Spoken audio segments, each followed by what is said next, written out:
بسم الله الرحمن الرحیم. السلام علیکم ورحمت الله وبرکاته. ګران زده کوونکو، الله جل جلاله دې وکړي چې روغ جوړ او خوشحاله اوسئ او تیر درسونه مو یاد کړي اوسي. ګران زده کوونکو، ما مخکې تاسو ته ویلي بیا هم تاسو ته دا ذهن کې راولم او غواړم چې تاسو دې ته ډېر زیات متوجه اوسئ. ګران زده کوونکو، اسلامي ښوونه او روزنه، زموږ او ستاسو ښوونه او روزنه زموږ او ستاسو اسلامي ښوونه او روزنه. ګران زده کوونکو، چې ښوونه مې ویلې هم تاسو پوهیږئ چې زموږ او ستاسو اسلامي ښوونه او روزنه مې د دې لپاره ولیکله ګران زده کوونکو چې زموږ او ستاسو روزي، چې بعضې کارونه زموږ او ستاسو هغه باید ووایو، هغه باید په کورنۍ دنده کې ولیکو، په لیکلو یې یاد کړو. لکه ګران زده کوونکو، موږ او تاسو ویلي دي چې رب العالمین په الله باندې ایمان، موږ او تاسو هغه په لیکلو یادوو، هغه په ذهن کې راولو چې رب العالمین شته ده او هغه درس یادوو. یا دا چې ګران زده کوونکو، موږ او تاسو ویلی چې زموږ او ستاسو دین اسلام، هغه دین د اسلام مو یاد که، هغه مو ولیکلو او په هغه پوه شو او عملي کولی چې بیا کوم احکام دي لکه اودس ته. ګران زده کوونکو، موږ تاسو اودس وویلي، هغه د اودس طریقه مو وویلې. ګران زده کوونکو، هغه عملي کول دي، لمونځ عملي کول دي. نو اسلامي ښوونه زموږ او ستاسو د ایمان سره مستقیما اړیکه لري، چې اقرار په ژبه، تصدیق په قلب ده او په اندامونو باندې عمل، دې ته وایي ایمان. نو ګران زده کوونکو، موږ او تاسو مخکې درس شوو ګران زده کوونکو په اسلامي ښوونه او روزنه کې. هغه دا و ګران زده کوونکو چې موږ او تاسو هغه ټول درسونه ویلي. نو نننی درس د ګران زده کوونکو موضوع مو ده، ګرانو زده کوونکو، زموږ او ستاسو نننی موضوع ده ګرانو زده کوونکو د اوداسه ماتونکي، د اوداسه یا اودس ماتونکي. ګرانو زده کوونکو، هغه شیان چې زموږ او ستاسو اودس ماتوي او له منځه وړي. ګرانو زده کوونکو، موږ او تاسو مخکې له دې نه چې د اوداسه ماتونکي وایو، اودس ته یو ځل ځم چې ستاسو ګرانو زده کوونکو ښه یاد شي. اودس لپاره هغه اساسي چې کومه طریقه موږ ته د سنت څخه راغلي هغه دا ده. لومړی نیت، چې زه به نیت کوم چې زه اودس کوم، دا نه چې زه ځان وجود مې ګرمي مې شوي او ځان یخوالي لپاره، نه، بلکې د دې لپاره چې ما ته لمونځ پرې روا شي نیت کوم. نیت قلبي ده، په زړه کې څه ضرورت ده، په ژبه باندې څه ضرورت نشته. ګرانو زده کوونکو، بیا دویمه خبره دا ده ګرانو زده کوونکو چې بسم الله وایم. بسم الله ګرانو زده کوونکو، کله مې چې بسم الله ویلې، لاسونه مې تر مړوندونو پورې څو ځلې وینځم؟ 3 ځلې، چې یو ځلې فرض او 3 ځلې مستحب یا سنت مؤکد ده. ګرانو زده کوونکو، د هغه څخه وروسته بیا زه په خوله کې اوبه اچوم. په څه شي کې؟ خوله کې. څو ځلې؟ 3 ځلې، چې یو ځلې حرکت په خوله کې، یو ځلې حرکت ورکول په خوله کې، دا چې دي فرض او نور مستحب دي. د هغه څخه وروسته ګرانو زده کوونکو مسواک وهم، چې مسواک وهل هم ګرانو زده کوونکو په اوداسه کې د مستحب کار ده. د هغه څخه وروسته ګرانو زده کوونکو پزه کې اوبه اچوم، تر دې چې د پزې بیخ مې تریخ غوندې شي، او دا تریخوالی به په هغه وخت کې چې روژه ونه لرم، که نه بیا په روژې وخت کې عادي اوبه اچوم. 3 ځلې. ګرانو زده کوونکو، د هغه څخه وروسته زه اوبه په لاس کې اخلم، په لپه کې مخ ته اچوم.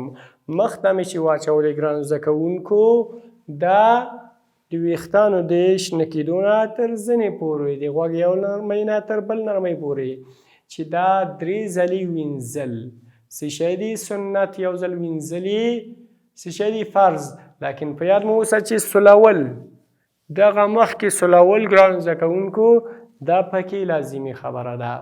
ګرانو زده کوونکو، د هغه نه وروسته بیا ځم دې ته چې لاسونه وینځم اوبه پې اچوم سولول باید پکې ستاسو یاد اوسي ګرانو زده کوونکو که چېرته ونه سولو هغه ځای نه لوندېږي یو ځل فرض 3 ځلې سنت ګرانو زده کوونکو د هغه څخه وروسته اوبه راخلم او پاشمی بیا مسه کوم د مخ نه شروع شاته او له شا څخه مخ ته له مخ نه شروع شاته او له شا څخه ګرانو زده کوونکو مخې ته دا څه شی ده ګرانو زده کوونکو دا هم چې درېیمه برخه یې فرض ټول سر سنت ده ګرانو زده کوونکو د هغه څخه وروسته خلال ده چې ګرانو زده کوونکو خلال د لاسونو ګوتې همدارنګې ګوته د ګیره د ښکته طرف نه بره نه ښکته نه خلال ده ګرانو زده کوونکو همدارنګې بیا اوبه تازه راغستل دي غوږونو خلال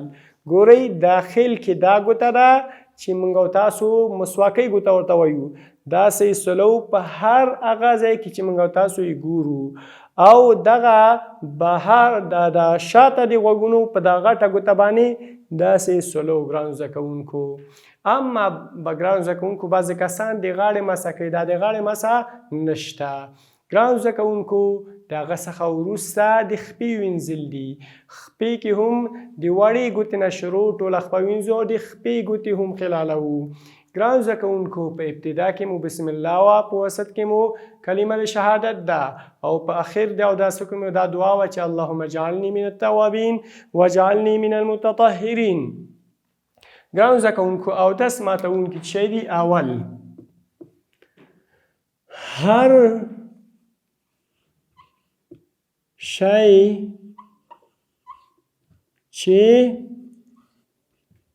له دوه طریقو نه خارج شي ګرانو زده کوونکو زموږ او ستاسو د ضرورت دوه لارې دي یا په تشو بولو امتیازو زموږ اودس مات شو له سره به اودس کو یا په ډکو امتیازو او یا ګرانو زده کوونکو هر هغه بوی او یا آواز چې د انسان څخه وځي په دې زموږ او تاسو هغه اودس مات شو اودس به له سره کوو ګرانو زده کوونکو همدارنګې چې موږ او تاسو ویلې دا د انسان ضرورت ده انسان هغه ضرورت ده چې لازمي خبره ده که چېرته انسان دا کارونه کې اصلا نشي کیدی موږ او تاسو انسانان ضعیفه یو یا به مو تشي متیازې راځي بولې راځي یا به مو ډکې متیازې راځي نو اودس مو مات شو دوباره به اودس کوو او یا هغه بوی او آواز د هر زده کوونکي د هر انسان څخه وته دوباره به اودس کوي بل ګرانو زده کوونکو له وجود او ځان نه وینه بهېدل ګرانو زده کوونکو که چېرته مو یو ځای زخمي شو وینه وبهېده زموږ او ستاسو په مذهب امام ابو حنیفه رحمه الله کې د دې اودس مات شو اما نورو مسلکونو او د نورو مذاهبو بیا خپل دلایل دي او زموږ خپل دلیل ده چې په دې زموږ اودس مات شو او امام شافعي او د نورو امامانو په مذهب چې دا وینه راغله دا نه دغه شوي بیا زموږ مسلک دا وایي که وینه راغله ودرېده نه ده مات که خوره شوه ماده وینه راغله وبهېده او خوره شوه څه شی شوه خوره شوه او یا څه شوه ګرانو زده کوونکو خپل ځای نه تجاوز وکړو خپل ځای نه ښکته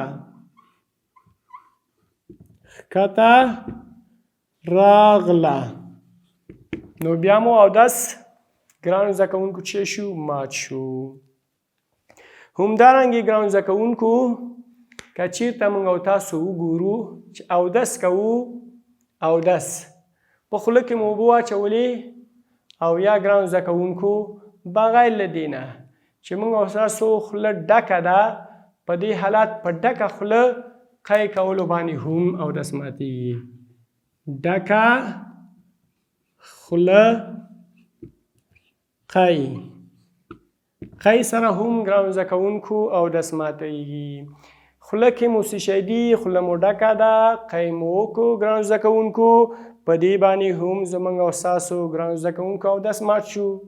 که چېرته هغه هر حالت وي، که موږ او تاسو ډوډۍ خورو او خدای مکه مریضان اوسو، قی مو وکړو، نو کوشش به مو داسې اوسي ګرانو زده کوونکو، داسې نه چې تاسو ډوډۍ ته ناست یاستئ او د ټولو په مخ کې بې ادبي د ډوډۍ وکئ. نه، خوله به کلکه کوئ، بهر به لاړ شئ، هلته به که قی مو راته و مریضان وی وبه یې کړئ تر څو د نورو سبب نشي چې هغه د ډوډۍ نه وباسئ. په دې حالت کې قی ستاسو اودس مات کړی ده. ګرانو زده کوونکو بله خبره خوب ده. ګرانو زده کوونکو که ویده شو په خوب سره هم زموږ او ستاسو اودس ماتېږي. په دې کې بیا تفصیل ده ګرانو زده کوونکو، د مذاهبو ترمنځ اختلافات دي. بعضې مذاهبو کې مطلقاً سترګې پټېدل اودس ماتوي، او په زموږ او ستاسو مذهب وایي که چېرته یو سړی په قاعده باندې ناست اوسي، په څه شي باندې؟ په خپل موږ او تاسو ورته چې وایو، موږ وایو پلانکي په لغتۍ وهلې، په لغتۍ وهلې کېناسته او لږې سترګه پټه شوه، ونه غورځېده او بېرته سترګې خلاصې شوې، نو د دې اودس نه ماته شوی، ځکه دا مطمئن ده چې د دې څخه څه شی نه دي راغلي، کوم هغه اواز او کوم بویوالی ترې نه ده خارج شوی، نو اودس یې نه ده ماته. او د نورو هغه وایي مطلقاً سترګې پټېدلو باندې اودس ګرانو زده کوونکو مات شوی دی. همدارنګې ګرانو زده کوونکو بېهوشي یو سړی بېهوشه شو اودس یې مات شو. یو سړی بېهوشه شو اودس یې مات شو. ګرانو زده کوونکو آخري خبره چې زه درته کوم شپږمه، په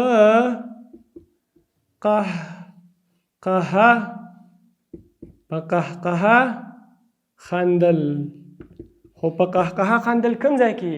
یو سړی به خاندي اودس نه، داخل لمانځه کې، داخل دی لمانځه کې، نو په دې سره هم ګرانو زده کوونکو اودس ماتېږي.